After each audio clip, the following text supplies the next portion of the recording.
So welcome, Adam. Thank you. Welcome, and thanks for taking time for the interview. So why do we not start with talking a little bit about you, where you come from? I know you do yoga and personal coaching in yoga as well, and I know you've done different the personal development groups.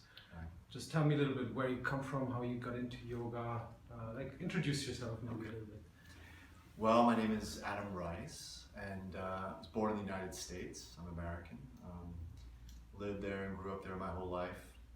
And I played a lot of sports when I was younger. I was on the Junior Olympic national team for wrestling. I was playing soccer a lot and really not doing much to honor my body back then. We were pushed to play really, really hard. And at that young age, the body is still developing. So I developed a lot of issues with my body at a pretty young age, in my early 20s. Had a lot of neck problems, back problems, things like this. And once I sort of stopped playing the really competitive sports, I thought, okay, I need to do something to treat these issues that I have. And I was going to chiropractors, I was going to massage therapists, I was seeing acupuncturists, pretty much everything. And it was my massage therapist that one day said, hey, I could work on you every single day, but you have to do something to structurally change your body. And I was pretty desperate, I would do anything, and she told me that she was taking a yoga class and that I should come try it with her. And so that's what I did. I went and took my first yoga class, and also at that time I was working in a corporate job. I was a banker, so it was a very high stress job. So it wasn't just the physical issues, it was a lot of the mental and pressure coming from all around me. And I remember taking that first class, yoga class, and the first thing I thought was, holy crap, this is a lot harder than I thought it was, But I walked out of there into this warm Florida night. I'll never forget that first yoga class. And for the first time ever, I felt like my feet were actually connected to the earth. And that was sort of like the kick for me, and I thought, I want more of this. And as time went on, I started practicing more, and I fell in love with my yoga teacher, and she kind of started to show me the other side of yoga, which was the spiritual side of it, meditation, and being conscious in the things that I did and aware. And this was really what changed my life. It completely helped me to overcome my expectations, or expectations that I felt that others had of me, and really set me on this path of self-development. And that's where it all began. That was 16 years ago. And I've been teaching now yoga for about 15 years. I moved to Berlin, Germany 11 years ago, and I've been teaching here. So yeah, I'm teaching regular classes, and I'm also doing workshops, I'm doing retreats all over the world, and also private trainings. Okay, who are your private students? Can you talk about that, or? Well, they're from different walks of life. I'm doing everything, everyone from a student who's in law school right now, to a woman who was an investment banker, to the U.S. ambassador to Germany, who's one of my clients, his whole family actually. Yeah. So it's people from all different walks of life, and that's the great thing about yoga, is that it appeals to just about everybody. And whether you're an athlete or a house mom or a student, there is something for you to get out of yoga. So what is yoga for you when you say like that you can get something out of it? And probably not only the physical, but you were also talking about then the meditation part. So what is yoga for you, and what's the impact it can on a person's life and on society? Yoga for me personally, I think represents freedom. For me, freedom has always been the most important thing to me. But I realized that I really wasn't free, because I was living under so many external influences, whether it's expectations from society or from my family, or just perceived expectations. A lot of these are things that I put on myself.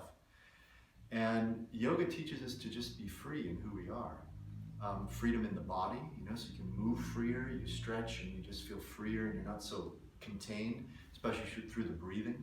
The breath really opens up the heart, it opens up your energy field, everything. Freedom and acceptance, because yoga is accepting of everybody. It's not a religion, which some people think. Yoga is actually a science that was developed 3,500 years ago to prepare the physical body for meditation. And it's in meditation that the true gifts of yoga come across, through the meditation you find this inner stillness, and through the inner stillness you find inner peace. And that helps you to deal with any life situations, whether you're leading a country, or you're just trying to put food on the table for your kids. This peace inside is what keeps you from going into too much into the emotional side of things, and creating stress and suffering in your life. And how would you say do you get to that stillness? How do you, of course with meditation, but what's the ingredient to it? Like what's also maybe then the ingredient to meditation? What makes it possible to find the stillness? Well, the first thing I'll say about that is that for us, especially as Westerners, we have so much external stimulation. We're working very hard, many hours. We've got lots of computers and television and radio and sounds. We're constantly bombarded. So our minds are full of stuff. And so to just say, okay, don't think about anything, and that's meditation, is a mistake. It's very difficult for us to empty our minds suddenly. And this is why many people don't even ever start with meditation, because they think, there's no way I can do that. So there are a number of good meditation techniques. I'm a big fan of Osho and his techniques because they're active meditations. And these are designed to really help the active, busy mind to get rid of all the stuff that's in there first through active motion, so that we can, at the end, come down to a place of stillness. And it's only when you rid the mind of all this nervous energy and these nervous thoughts that you can find that stillness inside. But once you get a taste of it, that's the cool thing. Once you find, it might take you a little while to get there, but once you get that first little taste, it's like a drug, it hooks you, and you want to keep going back to that place, and then it gets easier and easier and easier. Just like working a muscle. So movement could also be then yoga. So yoga as a preparation for meditation, or as a combination, especially when you talk about the nice feeling you have when your body feels stretched. Of course that also has an impact on the mind. So there's an obvious sign of the body-mind connection as well. So so basically for you, every movement and meditation fit well together, no matter kind of what movement. And do you implement that also into your yoga classes, like the meditative part, and how do you implement them? In the studios, well, first of all, yoga and meditation go perfectly together, hand in hand. Yoga, the physical part of yoga, which is hatha, there's 8 branches of yoga. Meditation is another branch. But the physical part of yoga, the asana, which most people know about, which is what you see people practicing, was designed to keep the physical body fit, so that you can rid the body of that stress and tension, so that it helps you get into that state of meditation. I always build in a certain amount of meditation and focus and awareness during my classes. In a studio setting, we generally don't have time at the end to sit and meditate for an hour. It might just be a 10-minute shavasana where everybody lays down and you just close your eyes and just completely release for 10 minutes.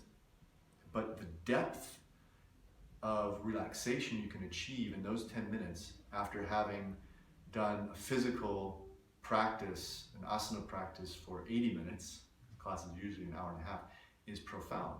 You come very quickly into a very deep place of relaxation, especially with the type of yoga that I teach, which is vinyasa, which means flow, and it's kind of a stronger, more powerful type of yoga, so the body really gets worked.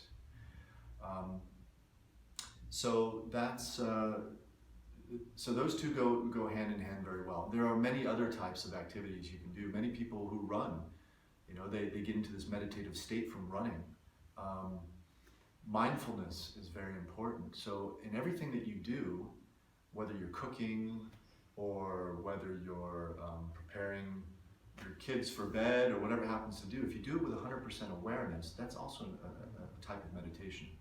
It's just getting rid of all the extraneous thoughts that we don't need so that we can be completely focused. This one-pointedness.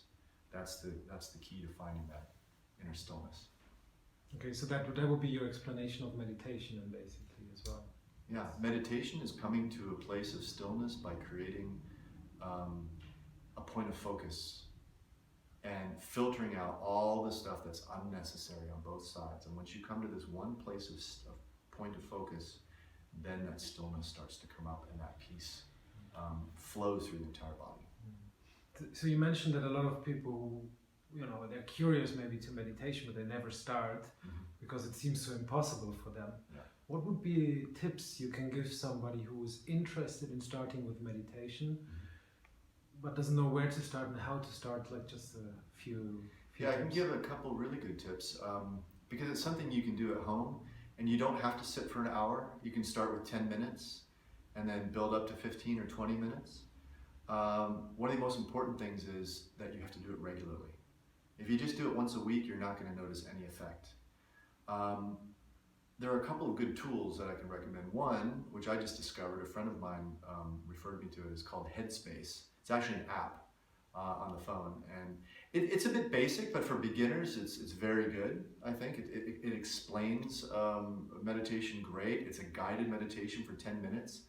There's 10 sessions in the initial free trial subscription, and it's the guy has a nice voice, and he's kind of funny and witty.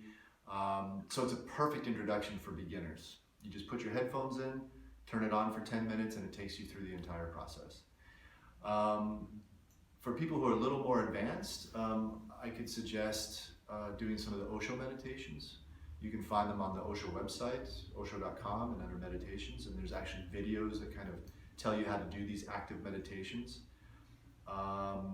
Another very basic one is mantra repetition, which I do quite a bit. Japa meditation. A lot of us have seen these, mala beads, and a lot of people just wear them as decoration, as jewelry, but they have a purpose. There's 108 of these beads, and you use them to meditate, just saying a mantra over and over again. And you can pick a mantra out that means something to you. There's thousands, probably millions of mantras. It doesn't have to be in Sanskrit. You can even make up your own mantra, in English if you want, or in German, or whatever your language is. And it's just a way of giving your mind something to focus on instead of all this other stuff. And you just say this mantra 108 times, and you can do it as many times as you want. And one other one is gazing, which is you just sit and you put a candle on, and you just let your vision come to the flame, but relax your eyes so that it's just kind of a little bit blurry. So you're almost looking through the flame. And you just sit, and any thoughts that come into your mind, the key is not to fight against them, which is what many people think. Thought comes in and they start fighting against it, and I'm not meditating, they get frustrated.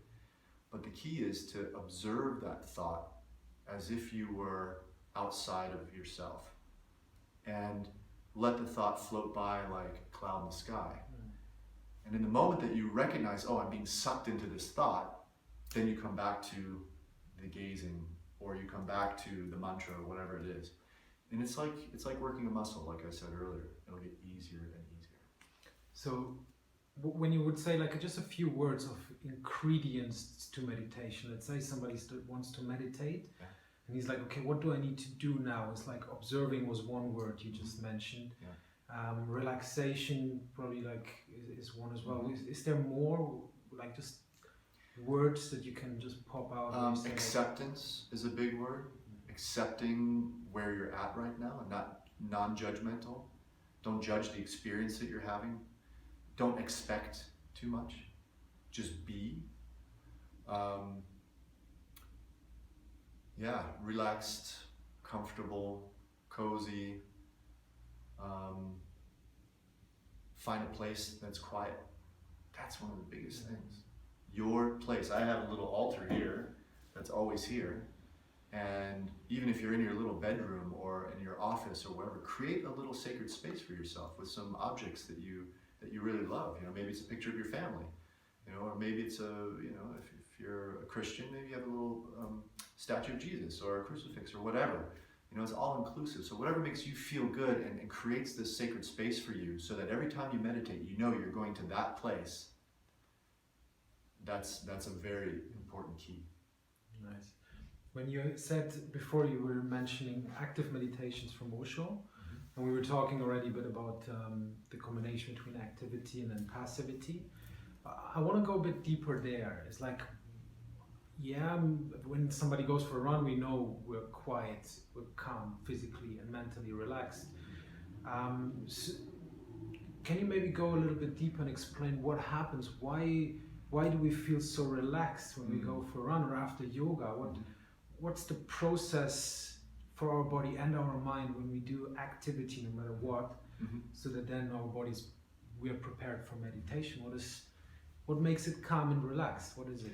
Well, if you think about if you were to look at our brain waves on a normal day, I'm talking from a physiological standpoint now, our brain waves look like this, because we have all this stimulation coming in.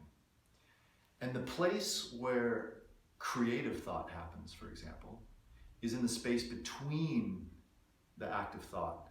These eureka moments that come where you think, oh yeah, this is the idea, or you solve a problem suddenly, is oftentimes when the mind is the most relaxed. So if our mind is constantly like this, there's not a whole lot of room in there for us to have these aha moments, these creative thoughts, and the relaxation is in between those points as well. This feeling of being not stressed and just relaxed. So what meditation does is by creating a point of focus, we're in a way filtering out all those extraneous stimuli so that the brain waves begin to slow down. So whether you're sitting and meditating, or you're running, or you're rock climbing, you're very focused, for example, when you're rock climbing, because if you miss a rock, you're going to fall. So everything else gets tuned out because you're just thinking about where's that next rock that I have to grab onto. And that's what creates this openness in your mind. Yeah. So it's a focus in the present moment. Right. And being connected to the body. Yeah, that's a good point what you just said, being in the present moment, because a lot of this stuff that we have in our minds is stuff from the past and stuff from the future. My girlfriend and I broke up. We had such a great relationship together, so many years thinking about the past. Oh man, tomorrow I have this test I have to write, and I have to do this, and I have to go to the grocery store, living in the future. These are all things that don't make any, they're not that important right now, at least for the hour that you're sitting and meditating. Yes. So when a lot of people in the last years, they start talking about the body-mind connection, and I see that in the fitness industry, as people start talking about body-mind, and so far it was only body, and now it's like, what is body-mind connection? What is the body-mind connection for you, and what's the meaning for somebody's life? If you're aware of that, what's the meaning for that for somebody's life or society? Well, there should be no separation between body and mind, because it's all part of one system. And the problem is, in the past, that especially with fitness studios and things like this, is that it's really all been a focus on the body, because that's what we physically see. Everybody wants to have a six-pack and toned arms and things like this, but if you're miserable on the inside, it doesn't really matter what you look like on the outside. And over the last years, especially I would say in the last 15 to 20 years, there's been a movement back the other way, towards a more Eastern philosophy of holistic healing. And holistic healing treats not just the body, but also the mind and the spirit and the soul and everything else, because they see it, in Chinese medicine, for example, or in yoga. We see this as an entire system, and you can't just separate those things out necessarily. So this movement, body-mind movement, that's now becoming more and more popular, is a holistic movement that is recognizing, again, because we've known it for thousands and thousands of years, But our Western, with this modernization and everything, has sort of forgotten about that, is realizing again how important it is to have not just a healthy body, but also a healthy mind and a healthy soul. And if you look at how much mental illness we have in the world right now, depression and things like this, it's a result of many, many years and generations of not paying attention to that body-mind connection, only focusing on the body. Western medicine has done a great job at this. Let's throw a pill in the person or give them a shot and hopefully cure the body, but they don't go into what's the actual root cause of it many times. And many times it is an internal thing. It's a psychosomatic issue, or it's a trauma, or something that's happened to the person. So things that happen on the inside manifest very often on the outside, which is in your physical body. So many diseases and things like this are a manifestation of a sick soul, basically. So we have to treat both of those things in order to lead really balanced, healthy lives.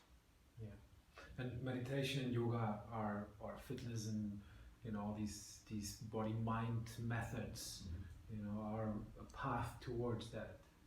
Yeah, yoga is one of the oldest body-mind methods around, and now because we are Westerners, and we're always looking for something new and something bigger and better. There have been a whole lot of new methodologies developed, but they're all good. I won't say they're all qualitatively good, but it's good that people are thinking about this, and it's good that people are finding new ways, because it's important that you find a method that resonates with you. Because maybe you don't like yoga for some reason, but maybe you like doing some Osho meditations, or maybe you like doing martial arts, which is also very similar to yoga in that it really teaches focus and control and taking care of one's body and mind. So it's important that you find what resonates with you. There's a lot of things out there, a lot of offerings today, which is great.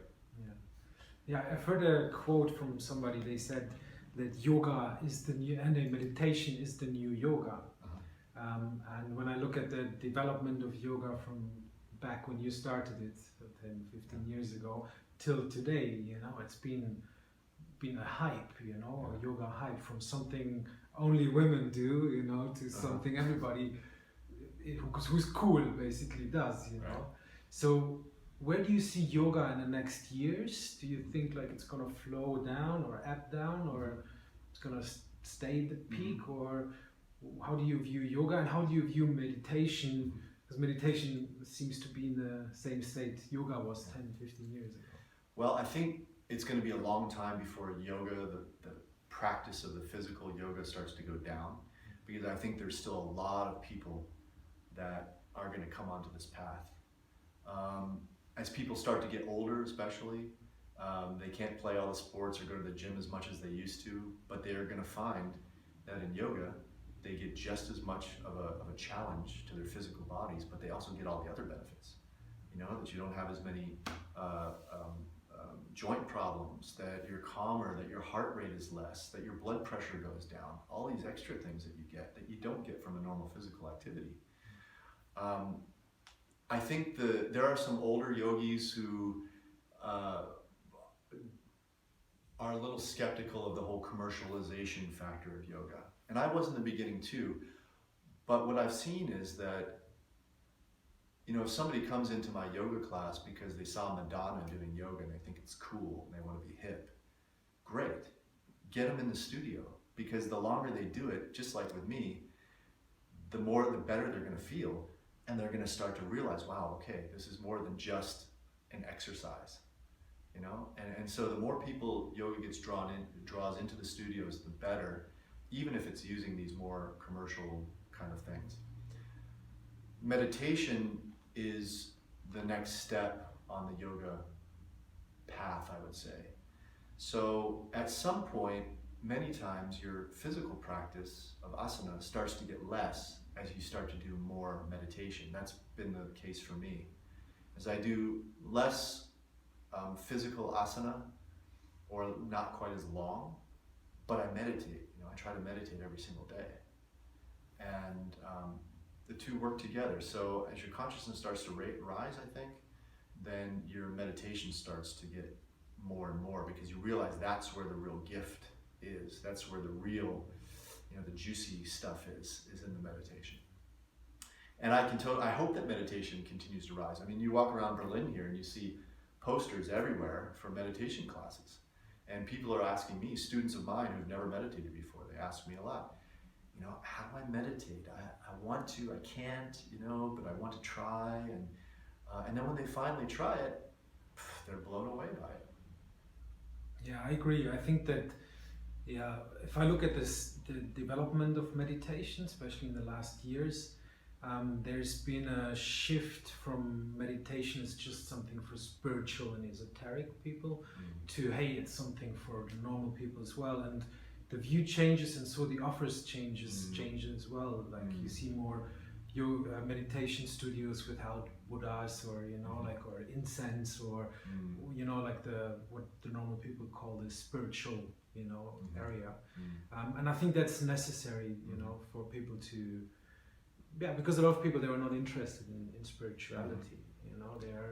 They maybe start coming to yoga or meditation for just the physical or the mental benefits, but then they will stay because they feel something inside. Exactly. So I agree with what you said. It's important to get them, for Madonna reasons or whatever, and then let the method work. Exactly. And we'll change them. Yeah. And this is something that I think is a good point that has kept people away in the past, is that people many years ago saw, the practice of yoga as being this hippie thing. Only the hippies do that, and meditation was, okay, these guys are in a sect or a cult, if they're sitting there meditating and oming, what is this om thing about, and part of that's ignorance, because they just don't understand what it's about. But things have changed now, and yoga and meditation are speaking to a much broader segment of society, because people are learning it's not necessarily about religion, and it's not.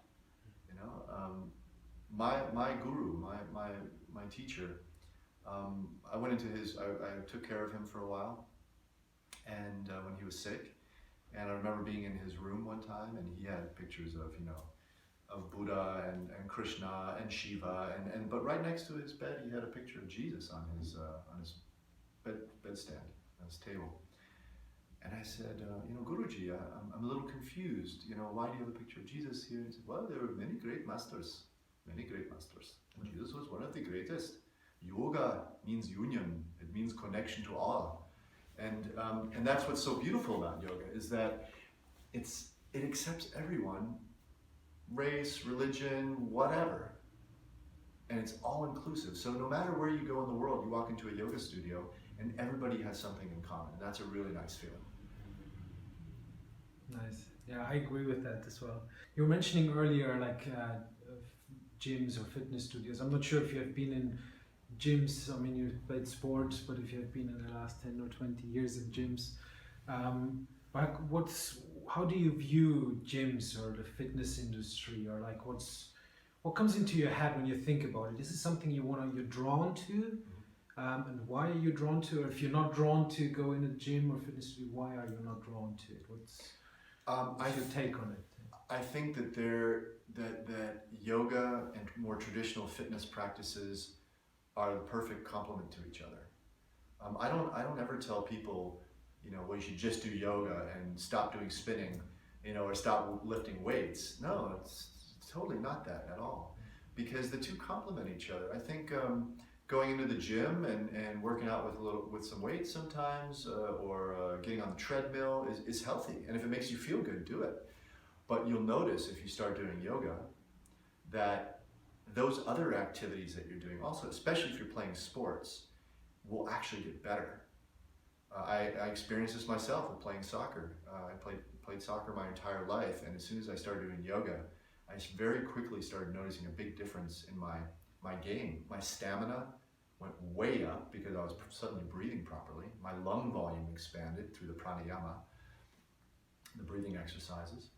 I was getting less injuries because I was more flexible. So, you know, in soccer and many other sports like basketball and things like this, you're changing your direction a lot and you need to be loose in your joints. So I was protecting my body that way. So the two are not exclusive of each other. I think you can do both at the same time. Yeah. And what role would meditation play? Because meditation is connected to yoga, but it's not to fitness. It's not present there. Do you think that is going to change in the future? And do you think that's also lacking maybe in the fitness industry? I think in the general fitness industry, you already see yoga coming in. Almost every fitness club these days has yoga classes. And the reason they have them is because the demand is there. They didn't just suddenly introduce yoga classes because they thought, oh, well, we want to offer something and see if people like it. No, people are asking for it because they know how it makes them feel. Meditation is another thing. I don't foresee meditation classes being held at fitness studios. For one, because the atmosphere is just not conducive to that. I taught at a fitness studio here in Berlin for a year when I first moved here. And I remember during our classes, outside the door, you heard this, you know, and the woman doing the ab attack, you know, like, und eins, und zwei, und drei, you know, really aggressive and stuff. So we were doing our yoga practice in there, but so for meditation, and it doesn't have to be everywhere, you know. If they're taking that step and just even offering yoga, I think that's a great first step, you know. We don't have to expect the entire world to change overnight. But the nice thing would be is, and I see this with many people, is they end up at some point quitting their gym membership because they start getting more out of yoga than they do out of these machines that they're working on, and they join a yoga studio. That happens a lot. I've met a lot of people who do that. So in that atmosphere, then it's more conducive to meditating when you're in a quiet studio. Yeah. I mean, if I look at this, that like when I did my fitness trainer course and I talked to the guys, fitness trainers and the trainers of the trainers and guys from the fitness studio, they all say that the fitness studio per se is dying out. And the numbers are declining because people go to different stuff. They don't want this machine stuff, you know, just working on a machine. They want yoga or calisthenics or CrossFit or you know, different other styles. So I think there is a development there as well. I mentioned meditative fitness, so that's the project. We talked about active meditations, and we talked about that activity helps the body and mind and ourselves to be prepared for that stillness. The stillness comes more automatic when I've been active before. And I think that is great for people who start meditating, who want to start, having an activity before and then meditate. Having an activity and then meditate, because then you're more calm, your body has endorphins, you feel happy, you want to sit, it's more natural to close your eyes. So that was the initial thought, because I did active meditations as well. And then I went to the gym and I had the experience you had. Loud music, people running around, egos everywhere, big egos. And people like go on a treadmill, go for a run, and they watch TV at the same time. And it's like 5 TVs there, and like people running here. And I'm like, what the fuck? Like my body's running, is doing one thing, and my mind is getting fed by these fucking war stories and the news. And I was like, man, if the body and mind is one, if I'm one system, and I'm doing this here, something is wrong. And then I started meditating while I worked out in the gym, and it was really hard because of the sound and the music and the eins, zwei and stuff like that. So, but I started doing it when I went for a run. I didn't watch TV, I didn't listen to music, I watched my feet. I made it the run my meditation. And then I came to the conclusion that meditation, I want to help meditation to arrive in the 21st century, and I believe that a lot of people want to get the benefits from meditation, but they don't want incense, they don't want Buddhas, they don't want any religious esoteric stuff. And so fitness is for me one part, because people are interested in health, even though it's physical health, but that's slowly changing. They also do it to release stress, like managers. And so I thought that, you know, fitness as active meditation, fitness can be a great preparation for meditation. So the idea is really to have a 1 hour, 1.5 hour class where you start with maybe dancing for 10 minutes as a warm-up. Then you do skipping ropes. Just to give you an example, you do skipping ropes, but you face the wall and you just do it and you just observe. Maybe focus on your breath, build in different techniques. So it's being conscious in every action that you're doing. In what you do, yeah. Then you turn around and you face somebody, for example. And then you do it. And maybe you're really crap in doing it, so you start feeling embarrassed. And the other one is really good, so his ego gets fed. And then you can observe yourself. So you do that for a minute, just doing that. And being seen by your ridiculousness or by your coolness. And then you turn around again and you watch the wall and you do it another 2 minutes. And just feel what happened to myself. Like by just this interaction, being seen, what is happening? So it's kind of a little bit of therapeutic approach actually as well. And then we would go after that warm-up, after dancing and the 5, 7, 10 minutes skipping ropes, we would go and sit in the 5 minutes guided meditation, or there are different ways of doing that. And then we would start doing whatever physical exercises like push-ups, sit-ups, and similar again, you can do it with a partner. And then we go into meditation again. So I'm playing with it, and then I build some shaking, to loosen up the body and free the mind for 3 minutes, and we stand for 2 minutes and gaze, like you mentioned it. We build in mantras, mental techniques, for when you do a push-up, it's a physical exercise of strength. So my body's doing a strength exercise. So what kind of mantra, affirmation could I use to rewire my brain neuroplasticity? By reprogramming my mind by saying a certain mantra. So you can say, yes, I can, yes, I'm strong. Maybe a picture comes up where you, didn't stand your man in front of your boss or something like this. And then you're like, yeah, yes, I can, yes, I'm strong. So you build confidence through that. So it's a combination between mental techniques, meditation, therapeutic plays. Yeah, that's kind of the concept and that's the idea, and that's kind of what meditative fitness. So it's more than just meditation. Right. Fitness. Okay. Yeah. Great. Can't wait to try it. Nice. Thank you. Yeah.